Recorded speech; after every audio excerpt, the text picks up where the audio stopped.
안녕하세요. 김형윤입니다. 설은 잘 세셨나요?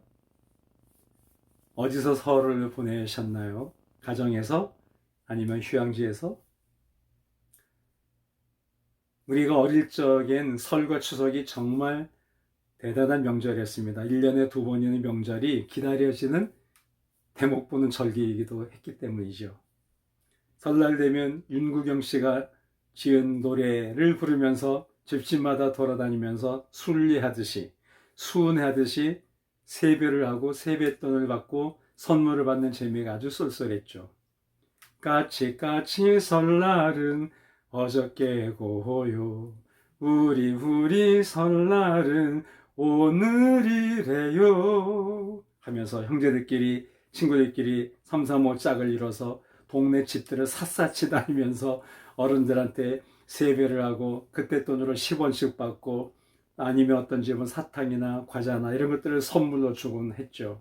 그러면 저녁 때 동네 한가운데 모여갖고 자기는 오늘 얼마 받았는지 얼마를 벌었는지 무용담처럼 서로 비교하고 자랑하면서 즐거워했던 시절이 있었습니다. 그리고 또 정말 부끄러우면서도 잊을 수 없는 그런 추억인데요. 우리는 목욕을 1년에 두 번만 했습니다. 추석 때 혹은 설날에.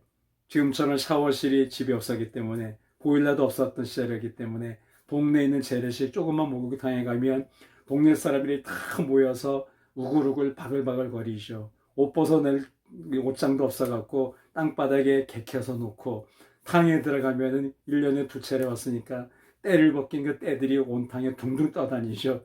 그러면 목욕탕에서 일하는 분이 매미채 같은 걸로 와서 그 탕에 떠다니는 그 때들을 다 건져내고 걷어가고 이런 것들을 반복하는 그런 진풍경이 벌어지기도 했죠. 정말 전설의 고향 같은 얘기죠. 요즘 아이들은 상상할 수 없는 그런 설 풍경, 명절 풍경일 수 있습니다. 그런데 이제 나이가 많이 들어서 제가 어느덧 세배를 받는 세대가 됐습니다. 이제 저는 누구에게 세배하지 않습니다. 대신 만나는 사람들 거의 모두에게 세배를 받는 나이가 되었습니다. 돌아보면 저도 바뀌었고 명절의 분위기도 바뀌었고 명절을 세는 방식도 달라져도 너무나 달라진 것을 실감하게 됩니다. 그러면서 제가 느끼는 것은 뭔가 하면 세상은 다 변한다는 것이죠. 세상에서 가장 확실한 불변의 진리가 있다면 모든 것은 변하다라는 것이죠. 변하지 않는 것은 아무것도 없습니다. 나도 변했고 당신도 변했으며 또 앞으로도 어떤 모양으로는 계속 변해 갈 것입니다. 그렇다면 기왕이 변한 것이라면 아름답게 변하고 은혜롭게 변했으면 좋겠습니다. 그런데 어떤 사람은 보면 추하게 변하는 것을 보여줍니다.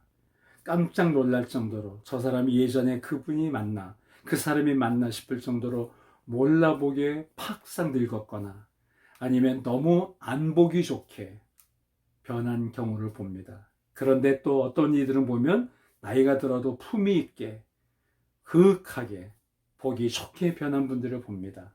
향기롭게 변해 있음을 볼 수가 있습니다. 당신은 어떠신가요? 물론 아름답게 변해가고 계시겠죠?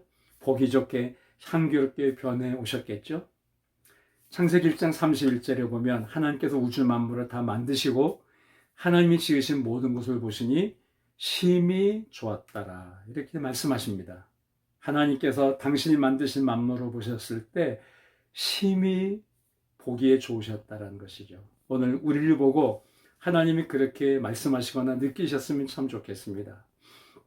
또 사람들이 우리를 볼 때도 당신을 볼 때도 참 아름다우신 분이구나. 참 본받고 싶고 닮고 싶은 분이구나. 나도 저렇게 늙어 가야지. 나도 말년을 저렇게 살아야지. 내 노후도 저렇게 됐으면 좋겠다.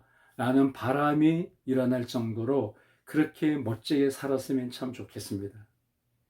그러려면 우리는 하나님과 사람들 앞에 이런 자세를 가져야 됩니다.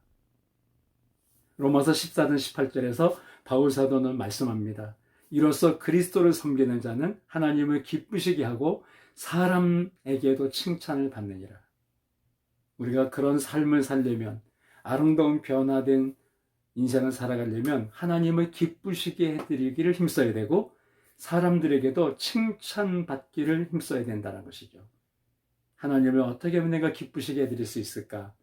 기도하고 궁리하면, 말씀을 보면 우리가 다 답이 들어 있습니다. 그리고 사람들에게도 칭찬받을 만한 모습으로 살면 되는 겁니다. 욕과말이가 아니라, 지적질 당하는 인생이 아니라, 추하게 사는 모습이 아니라 정말 이구동성으로 사람들이 칭찬할 수밖에 없는 그런 삶을 살면 되는 것이죠. 그런 사람들은 아름답게 변해갈 수밖에 없고 나이가 든다 할지라도 향기로운 노후를 다른 사람에게 존경받는 삶을 살 수가 있게 되는 것이죠. 설이기 때문에 저는 여러분에게 마지막으로 고향을 물어보고 싶습니다. 제 고향은 강원도 춘천이거든요. 샘밭이라는 곳인데 소양강댐에서 멀지 않은 동네에 있습니다. 옛날에 미군 부대가 주둔하고 있었다는데 그때 우리 아버님의 미군 부대 무슨 통역 장교 같은 걸 하셨던 모양이에요. 그래서 제가 그때 거기서 태어났다고 합니다. 자주 가보진 못한 곳이지만 늘 마음에는 희미하게나마 그 고향이 들어있는 것 같아요. 사람은 고향을 못 잊잖아요. 당신의 고향은 어디신가요? 사람은 누구나 세 가지의 고향이 있습니다. 자기가 태어난 육신의 고향 있고요. 두 번째는 마음의 고향이라는 것이 있습니다. 내가 육신으로 태어난 것은 아니지만 자기가 성장 과정이 있어서 사람이 있어서 잊을 수 없는 추억 혹은 중요한 의미를 부여한 그런 곳이 바로 마음의 고향일 수가 있겠죠. 그런데 세 번째 중요한 고향이 있는데 그것은 바로 영혼의 고향입니다. 우리는 언젠가 세상을 떠날 것입니다. 이 세상에서 우리는 영원한 고향으로 옮겨갈 때가 올 것입니다. 그 영원한 고향은 바로 하나님의 나라, 천국을 말하는 것이죠. 그래서 사람이 죽으면 그를 가리켜 돌아가셨다라고 말하잖아요. 어디로? 그 영혼이 왔던 곳으로 되돌아갔다라는 의미가 있는 표현이겠죠. 하나님의 자녀들은, 하나님의 가족들은 언젠가 이 세상을 떠나면 육신의 고향, 마음의 고향을 떠나서 영원한 고향으로 이주를 할 것입니다.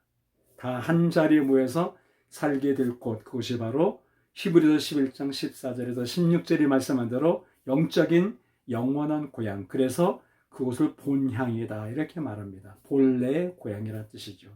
당신도 저도 언젠가 이 세상을 떠날 날이 올 것인데 그러면 우리는 우리를 위해 예비된 우리가 돌아가야 될 영원한 본향 하나님의 나라로 가게 될 것입니다. 지금은 고향이 다 달라서 서로 못 만나고 있지만 우리가 영원한 본향 천국에 가면 그리스도인들은 구원받은 하나님의 자녀들은 다 그곳에서 만나서 영원토록 살게 될 것입니다. 부디 당신의 가족 중에 아직도 믿지 않는 분이 있다면 그 영원한 본향을 소개하고 그 영원한 고향에 갈 준비를 하고 우리 그곳에서 다 나중에 만나 영원히 함께 살자라고 초청하는 그런 설이 되고 기회가 됐으면 좋겠습니다.